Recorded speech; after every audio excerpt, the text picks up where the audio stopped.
Alright, everybody. Hope you're all having a great week, good day, whatever it is. Welcome back to another video. I'm sick, for a disclaimer, so I'm gonna sound weird, make some strange noises, but I am not dying. I am not in the hospital. It's just some common cold crap. You know how it goes. Today we talk about the best primes in modern UFC history, and I'll get into more of what modern means. I have some notes to pull up here and why this video kind of came up. I know it's kind of random. So I was working on my UFC GOATs Revisited video. It's about 30,000 characters. It's got a full-on script. It's going to be highly detailed or not.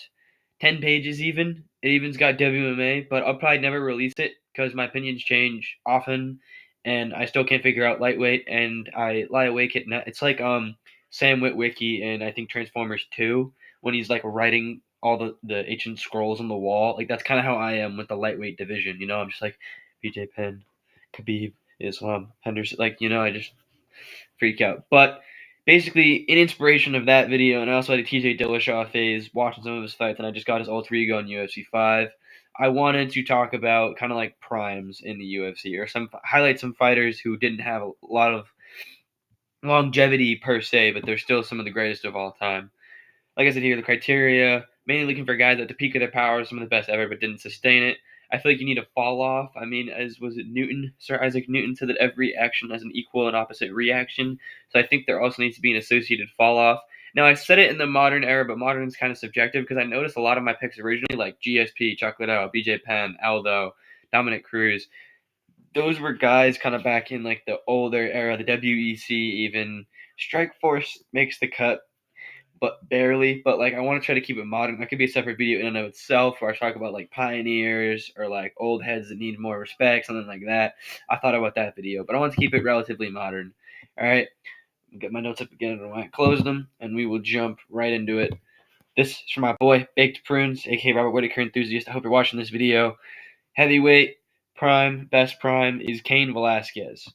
I hope I do some justice to Cain because this man's great. Hall of Famer through and through. I don't care if he can't show up to the ceremony because he's in jail or whatever, all that stuff. We're not talking about today, but this man is a Hall of Famer. Good striking. I mean, dude's throwing like weird spinning stuff on top of good boxing. In heavyweight as well.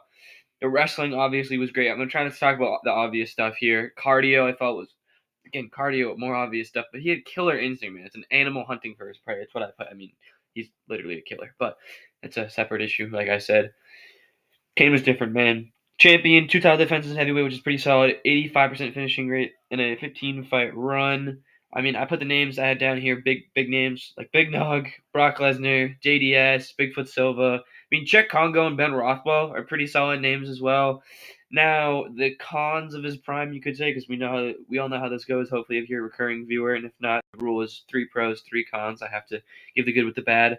Got knocked out by JDS, but he won the rematch by a 5-round, decision, and then he knocked him out in the trilogy. So I don't really see that as a loss. I mean, in my opinion, he's 14-0, at least in his prime.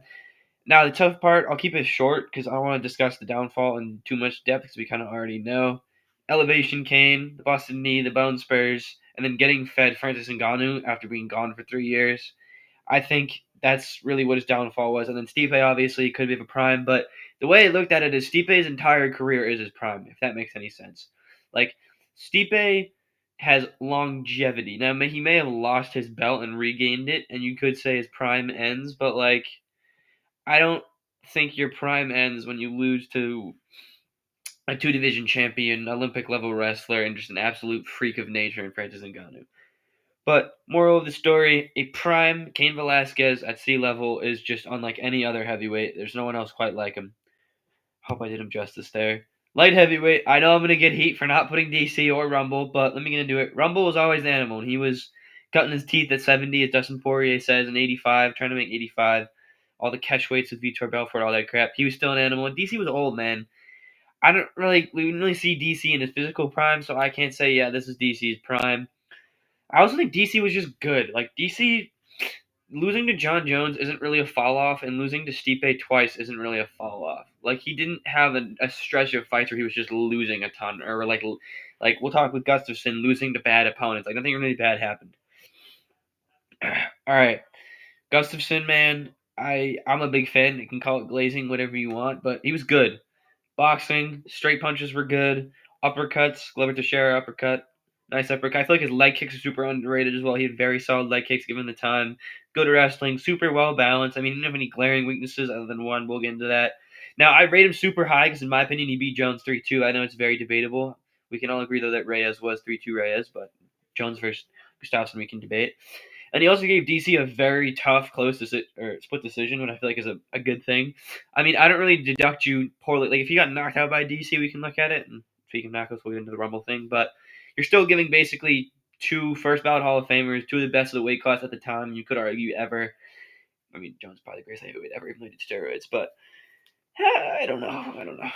Steroids make it tricky. But you gave two first ballot Hall of Famers very tough fights, and you're basically, knocked out Jan Blachowicz. No, he beat Jan Blachowicz, knocked out Glover, my bad. Beating all the other competition, but he struggled with two first ballot Hall of Famers, some of the best ever, like top 10 all time. So I think that's not really a con or a negative thing to look at.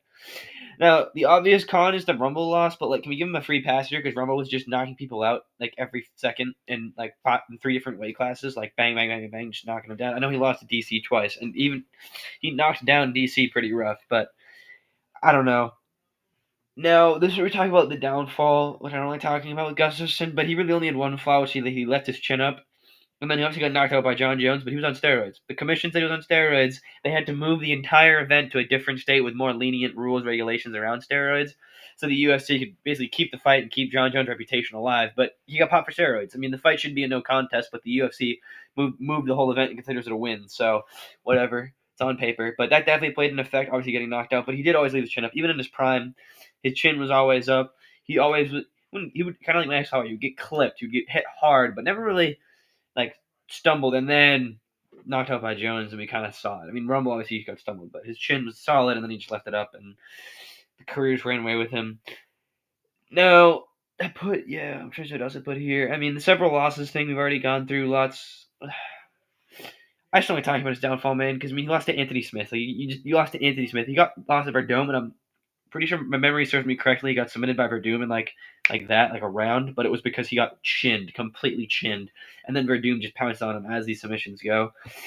Now, I know he's retired, but we'll talk about if some of the guys are active. I'd like to see Gustafsson return.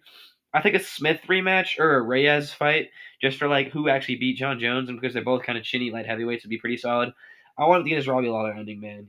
But Gustafsson in his prime, one of the best ever, one of the best light heavyweights ever.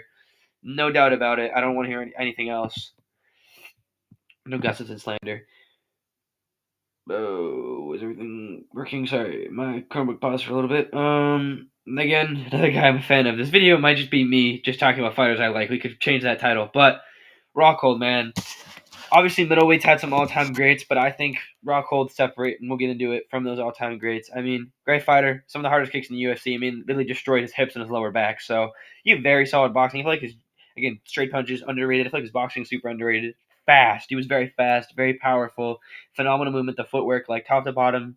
Didn't really have any weaknesses. His jiu-jitsu, obviously we know about it, but the whole CJI thing, the casuals, recency bias, we're thinking he's a bum at jiu-jitsu, but he's not. He's very high-level jiu-jitsu. Now, Luke was a UFC champion and a Strikeforce champion, 2 defenses in Strikeforce, 77% finishing rate in 9 fights, which is pretty good. I mean, some of the names he beat in a run in Strikeforce were Jacare Souza and Tim Kennedy. I totally butchered Jacare, right? Jacare? I never speak Jacare. Jacare's still pretty good, though. And then submission over Bisping and Lyoto. And now this is the big fight I was talking about, knocking out Chris Weidman.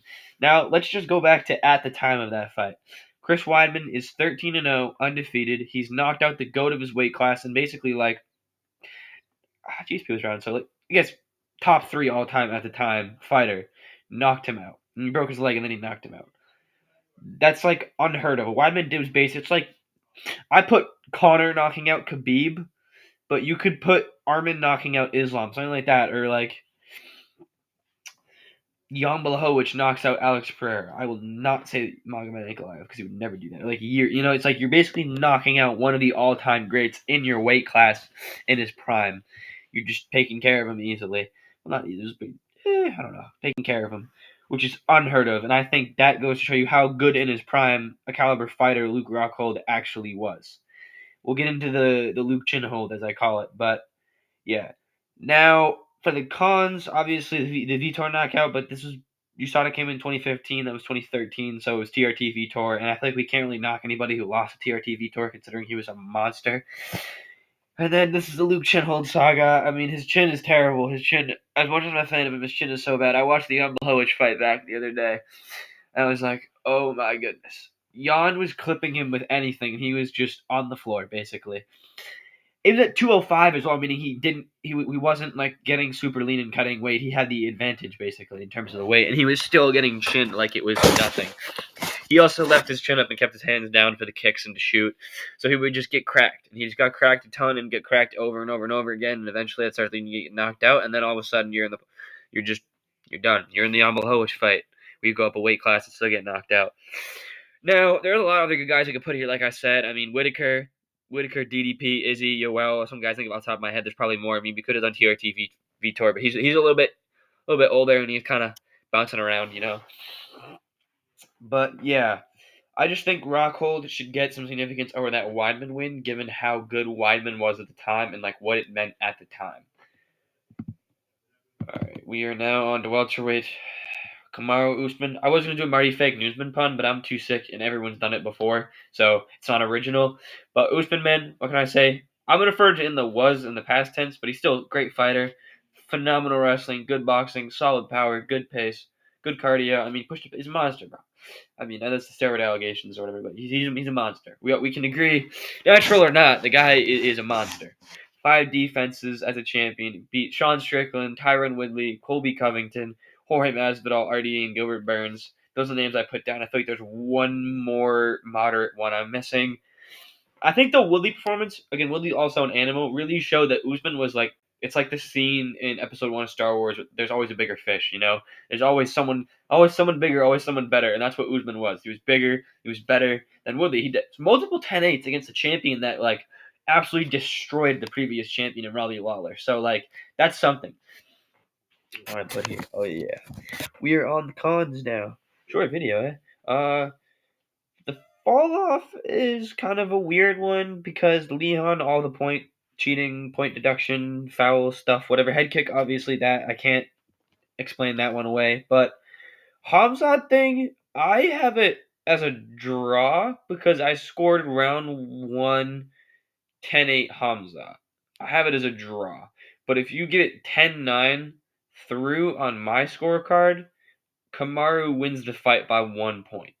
So going 1 point with a guy who's top 5, or wasn't at the time, was unranked at the time, but is now top 5 in the weight class above you on 2 weeks' notice, is that really a fall off or a bad thing? I think we have to look at it that way. Like, he went to a razor thin life or death other than round 1 with Hamzat Chimaev. He gave Hamzat the second toughest fight of his career. Gilbert Burns is the first one, but I don't know if it's a fall off. Now, my thing with Usman currently, because it's like he's active, where do we go from here? We can't say it's a definitive fall off. I just don't know how much Usman wants it or has in the tank. Usman's 38, correct? Right? 38, 39? He's old. No, he's not 38, 39. You're making that up. There's no way. Probably should put that line up anyway. He's older. He's an older welterweight, which is not a good recipe for success. And he doesn't have a hill to climb. But I just, like Poirier said with Islam, like, I could do this again, but I don't want to. I want to just kind of hang out. It seems like he likes his podcast with Mr. Cejudo, and he wants to just do his reporter gig and just tease people. Or maybe fight at 85. I don't think he wants to be. I mean, obviously he wants to become a champion, but I don't know if he deep down subconsciously wants it. Now, I still think he has champ potential. I still think he's definitely a first ballot Hall of Famer, but I just don't know, like I said, how bad he wants it. Now, this is kind of what I should have said earlier, but 36%. 36% finishing rate in 11 fights is really bad. I understand that's just not good. It's hard to sell that this guy was dominant when you're not finishing people to the casual fan. But yeah, I mean, name things as well. Welterweight's deep, but I just feel like Usman is the most compelling given the Woodley performance. You could also put Woodley on there. I mean, GSP is more of a pioneer, but you could also say Leon. I guess if you really could consider it a prime. I mean, you got a kind of a fluke head kick and then just committed a bunch of point deductions. Your next fight fought an aging Covington and then got destroyed by Bilal Muhammad. So yeah, if you think anyone else should be here in welterweight instead, you can comment below. I definitely think this would be an interesting discussion. Talk about best primes because there's a different connection between a boy and a fighter he liked that's washed. There's a different connection. Lightweight. Looking back on it, I probably should put Tony Ferguson because this is gonna hurt me a lot. But I put Charles Oliveira. I mean, well, what do I really have to say? I mean, he's fighting this weekend, obviously. But what more I have to say? The Muay Thai base is phenomenal. Clean hooks, clean straights, good leg kicks. I'm not talking about the jiu-jitsu because we already know. I mean, I think even if you're a casual, you should probably know Charles Oliveira and know about his gig. He's a champion with 2 title defenses. Don't care. Khabib missed weight against Gaethje by 2 pounds, or probably more. I mean, the scale is going up, and they just bring it back to the middle. Be like, yep, it's centered for like not even a millisecond. It's centered for a tiny bit, and then they just start going back up again. Meanwhile, Charles Oliveira misses on the kilogram conversion, and he gets his belt taken away. So a little interesting how it works. Also, when they extend the weigh-in for Hamzat by an hour, a little interesting. 83% finishing rate in 12 fights, phenomenal. I mean, the man, second most finishes in the UFC, most submissions, most bonuses. Like this guy, most entertaining lightweight in the world, finisher, like must see TV all the time. Now, for some of the names on this championship run and the run that he had in general, Dustin Poirier via submission, very good. Gaethje via submission, very good. Chandler via KO. Here's some ones that I do not remember, to be honest. Kevin Lee, submitted Jim Miller in the rematch, submitted Clay Guida, and he did knock out Jared Gordon, which Jared Gordon's a pretty solid name in terms of, I mean, he's got some bona fide legends here, some Hall of Famers, and he's got some like, yeah, these are all very good. These are pretty good, like the Jim Millers, Clay Guidas. I mean, Clay Guida's in the Hall of Fame, but these are pretty good guys, and he's got some like these are solid guys. These are, I wouldn't say they're anything special, but they're solid. And Jared Gordon. Now he has 8 losses at the time of his prime, but only one at lightweight, which is Paul Felder. And realistically, Paul Felder's pretty good. I mean, I feel like Paul Felder himself could have been in this video, but I don't know. I think we all know Oliveira as the prime. I mean, as he was. Now, the real question on this downfall is I can't tell if his chin is actually gone or if it's just the community and the media perpetrating things, kind of like Garbrandt's chin not existing. I mean, if you go back and watch the fights when Garbrandt gets knocked out, he's getting knocked out by hooks like clean on the chin. He's not getting like Chuck Liddell falling on straights, but that's a separate video for another day. I think getting rocked by Chandler in the Makhachev fight didn't help, and we also know that Judo Box spars hard, but I don't really know if that's enough to say, oh yeah, your chin's gone. Might be the weight cuts as well, because he was talking about going up to 70, but he also looks super lean, I feel like, in his last couple fights. He's looking very lean, which is not good, but I don't really know if he's had a downfall. I think he just ran into a good champion, and that just there's always the bigger fish. I don't really know if we consider Oliveira as a downfall. We definitely have to see what this Saturday is like. This isn't really a con, but other names in lightweight. I mean, I guess Khabib, Tony, Islam. I mean, I guess Michael Chandler. All of his fights were in the first round, so like there's other names there. But I think Oliveira for me has the most compelling in terms of the prime. I mean, he literally all of a sudden, when he was cutting his teeth, as Dustin Poirier says, at featherweight, all of a sudden has a kid, takes away that 10 pounds he was cutting, and becomes a champion and first ballot Hall of Famer. Like, just happens. I think that's a very compelling story. Featherweight. Now I put Conor at featherweight because you got to win the first belt in order to win the second. You get me? I do not want to spend much time on Conor because literally everybody, including casuals, knows about Conor. I might honestly just read off the names to be fair, and then just talk about the downfall thing. Yeah, let's do that right now. You know Conor. You know the man gets finishes. Some of the names he beat was a younger weight drained Poirier, Chad Mendez, relatively prime Jose Aldo, Nate Diaz at 170, and then Eddie Alvarez 55. That's pretty good. Now, I mean, he does have a loss, 3 losses, but one of them against this guy. I'm going to butcher your name, sir. Artemi Sakhenov, and I literally couldn't find any information regarding weight classes. I'm just going to guess it's at 45, I think. The Duffy loss as well was at 55, and then Diaz at 70. But again, we're only focusing on the 45. I just hope that the Artemsky Sakhanov fight, if anybody can track him down, was at 45 because he was a flyweight, and maybe he was a flyweight that didn't cut weight for his regional fights. Maybe. Now, the downfall of Conor, I feel like a lot of people blame it on other things, like, oh, he fell in love with the money. That it's truly his own actions. He chose to leave featherweight or lightweight, whatever, in his prime and go box Floyd. He injured his ankle, and then he chose to take that Khabib fight, which he should not have taken at all. I feel like he should have had two now, then maybe even go for Khabib. Now, the whole leg break stuff, also your own fault. You fought a fight with a partially broken leg. You knew it was broken. The doctors knew it was broken. The UFC knew it was broken. You still said, "Let me through. Let's fight." And you also weren't really checking the kicks. What did he check? Two of them. I mean, he literally says there was no check. There was no check. Like, I don't know, man. And then everyone's like, the injuries. It's like Conor made himself a cokehead. Conor fell in love with the money. Conor sat on his butt, just kept collecting the paychecks, and allegedly Conor did the cocaine. Like, you can't. And Conor went to the parties. Conor before all this stuff would happen would agree with what I'm saying, that Conor made his own decisions. He traded in essentially legacy, which he already has some already, for money, fame, prosperity, and pleasure. Essentially, that's what he traded it in for. He could have been the undisputed GOAT. He could have been a 3 division champion, but instead he wanted to again make as much money as possible and be famous, which I guess fair enough to you then. And then now there's some other names I could have put here as well. And I just put Conor. Or no, hold on. That's not what I put down. I am so sick out of my mind. Okay, I'm sorry.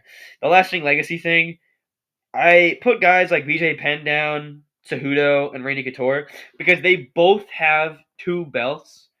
And Penn's legacy is confusing. Couture's legacy is pretty good. I think Cejudo, hot take, has a better legacy than Conor. That's kind of a hot take we'll get into. But Conor chose, man. I mean, he has his 2 belts, but what do you have? When you take those belts off, what do you have to show for? A young, weight drained Dustin Poirier, and a lot of questions left on the table. I don't know, man. I just feel like Conor, I don't want to say made a deal with the devil, but like he made a deal with the negative, the deeply negative human desires of chasing pleasure, chasing sin, instead of chasing, legacy. But that's how it goes, unfortunately. Bantamweight, Cody Garbrandt. Already brought him up in this video. Gonna bring him up again. Ooh, I might actually need to stop. Only have 8 minutes left. Yeah, I'm gonna stop here. Give me a break. Get some water. And then I'll be a little locked into this last 2. Alright, thank you for this little break. I do not need notes for this one. I am a big Cody Garbrandt glazer. Those who know. I will get right into it here. Great fighter. I put the night of Dominic Cruz, but really, man, he still has everything in his pocket. The boxing, wrestling, speed, power. He had the head movement in the Cruz fight. He still has it. We'll get into it, but I mean, he knocked down the GOAT of his weight class twice and became a champion. It was a pretty dominant three. I mean, it was a pretty breathtaking performance against the GOAT of your weight class, which is not really common. Again, it kind of goes back to the Rockhold thing, where it's like you beat one of the all-time greats in your weight class. That's a prime, my friend. That is a prime. You had to fall off, which also makes it a prime. But 80% finishing rate in 10 fights. Now, the names, not the strongest. Thomas Almeida, when he was younger, so wasn't really the can that gets crushed. He was younger. Dominic Cruz kind of carries the whole thing. Marcus Brimage as well, who's a name. I mean, he fought Conor. That's a name. People know that name. I knew that name. So that's something. I mean, Mizugaki as well, Suzuki Mizugaki, who fought Dominic Cruz as well. That's a name, I mean, the UFC thought him and Cruz would be a good matchup. He was ranked decent in bantamweight, meaning something. I mean, Cody was kind of fast right to the belt because he was an interesting contender, knocking everybody out undefeated, but separate issue. The fall off is actually crazy. Getting into the cons now. The man loads up on straights in the pocket. And his chin isn't that bad. It's his defense is that bad. Stiff head, loads up on straights in the pocket. I mean, he literally throws every straight. He will retract his scap with the straight and then shoot it out. Like, bro, you're standing 2 feet away from him. Not even 2 feet. You're standing like 6. Not even. You're not even a foot away from him. You're standing like 8 inches in front of him. You can just pop it. Like, he's like, I'm gonna load it up and then it's the dumbest thing. I don't know why he does it still. He also drops that hand all the time. Drops the left hand. The overhand is hooked. Anything looping on the outside will catch him. Anything straight, he has enough head movement where he can get out of the way, or he'll just shell up and he'll defend that. That's right at him. But if it's a looping shot away from him, you knocked him out basically. It's the same stuff that catches him over and over and over again. It's not even that his chin's bad. It's that his defense is so bad he leaves his chin open to power shots. It annoys me so much if you can't tell. Cody Garbrandt is such an easy fix, but for some reason, him and his coaching staff do not want to fix him. It's like Michael Chandler, but it's like arguably worse. Because at least Michael Chandler is consistently stupid. At least with Cody Garbrandt, he has flashes of being the guy that beat Dominic Cruz somewhat. Michael Chandler is consistently stupid, so there's a hope with Cody Garbrandt, which makes it worse. Isn't that what they said in Shawshank Redemption? The hope could drive a man insane. Like, yeah. Now, I mean, the prime basically is the night he fought Dominic Cruz. I didn't want to play that cliche, but I'll have to. I mean, he still lost 2 rounds and got outstruck overall by Dominic Cruz, who was losing the fight and kind of gassing out, but Cruz always gassed out. So that's something I guess we want to say is a con. I mean, he's undefeated, so it's hard to really make up a con.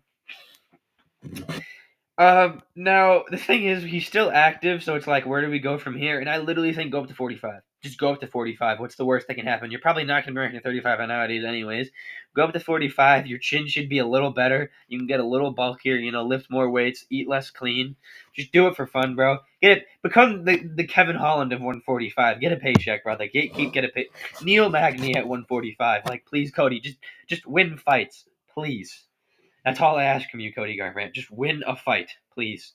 I know you beat Kelleher, but just go on like a 5-fight win streak against nobodies, please. Just turn into to what Jim Miller was before UFC 300, please. I know you're only 32, but you've been knocked out so much. Your fight age is probably like 45 at this point. I can't, bro. I can't with Cody Garbrandt. Well, a little more positive note, I guess. Henry Triple C Cejudo. I owe you an apology, Mr. Cejudo. I called you a midget. I called you a fraud. I called you a lot of things. I owe you an apology. I did not realize you were like that. I also called you an early stoppage merchant, but then I realized you were not. You were like that. You were G. Respect, Mr. Cejudo.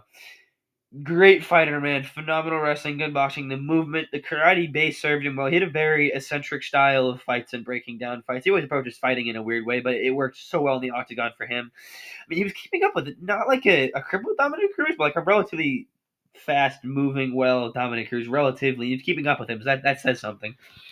IQ's off the charts, man. I don't want to say it's like Volk level, but like definitely top 10. I think fight IQ all time. I don't know, maybe 15. Very solid fight IQ though. And then on top of that was the great cardio, wrestling background. Wrestlers have good cardio. I mean, he had it all, man. Loaded bag, everything you need. Power as well. I don't know why I didn't put power down there, but I mean, they were kind of early stoppages, but they probably would have been cold anyways. They were early stoppages. The guy's going out cold anyways. 2-division champ, simultaneous while he defended. Defended. Yeah, defend is the word. Both belts, which is very solid. 66% finishing rate in 6 fights. I mean, it's above 50, so I'd say consider that good. The names, what is it? Dominic Cruz, T.J. Dillashaw. I mean, yeah. Well, a very weight-trained EPO T.J. Dillashaw that would have literally gotten knocked over by a gust of wind.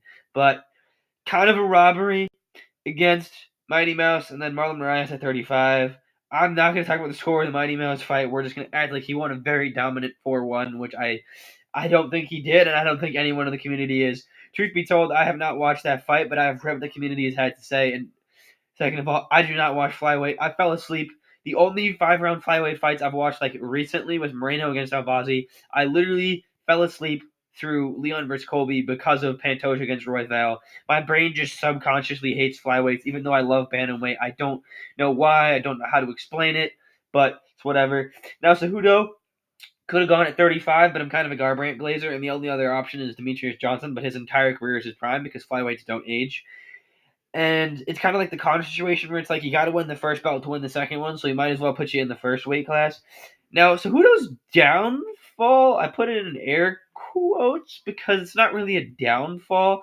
I mean, you said I'm retired in your like peak, and you took a few years off, came back, and you're still pretty good, but you weren't the same. I mean, like you kind of caused it on your own doing, and you still went 5 rounds, split decision with the champion after taking 2 years off, which is kind of unheard of. I feel like that's very solid.